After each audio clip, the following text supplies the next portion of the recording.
भक्त वही है कि जितना उन कष्ट मिले, जितनी विपरीतता आवे, उतना भगवान के प्रति प्रियता बढ़नी चाहिए। ये जगत का जो नाटक का स्वांग रचा है, उस परमात्मा ने रचा है। तुम भी उसी स्वांग के एक हिस्से हो, बस स्वांग मात्र करो, सच्चाई से नहीं। तुम न किसी के सच्चे पति हो, न किसी के पुत्र हो, न किसी के पिता हो, न किसी की पत्नी हो। तुम भगवत स्वरूप हो, स्वांग मिला है, स्वांग करो। सच्चाई है कि मैं ईश्वर के नाम रूप लीला धाम में निरंतर चित्त को जोड़े। ये सच्चा नहीं है, झूठा है। ना तुम कुछ दिन के जो बने हुए पति हो, ना शाश्वत पति नहीं हो। तुम पहले नहीं थे, बाद में भी नहीं रहोगे, बीच में कुछ दिन के हो, लेकिन शाश्वत है सच्चिदानंद प्रभु। श्री तुकाराम जी कह रहे, नटनाट्य अवधे संपादिले सोंग। ये स्वांग है, ये नट का नाट्य है, बिल्कुल नाटक जैसा करो। सत्य है भगवत नाम, भगवत रूप, भगवत लीला। क्या कोई अंगारों की सेज पर सुख की नींद सो सकता है? तो उत्तर आएगा नहीं। तो क्या खटमल की चारपाई पर सुख की नींद सो सकता है? तो बोले नहीं। तो बोले ऐसे ही भोग वासना, नाना प्रकार की गंदी वासना, ये क्या तुम्हें सुख चैन से सोने देंगी?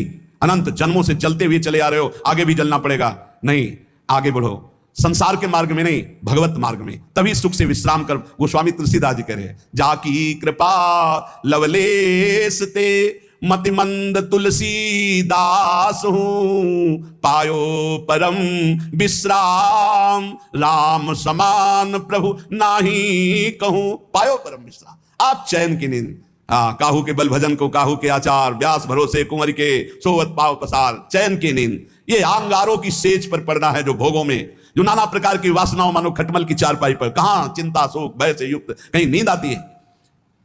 जब तक देह भाव है प्यारे कि मैं स्त्री हूं, मैं पुरुष हूं, तब तक बंधन को प्राप्त हो। भाव ही देह भाव को नष्ट करेगा, भगवत भाव कर्म बंधनों को नष्ट करेगा।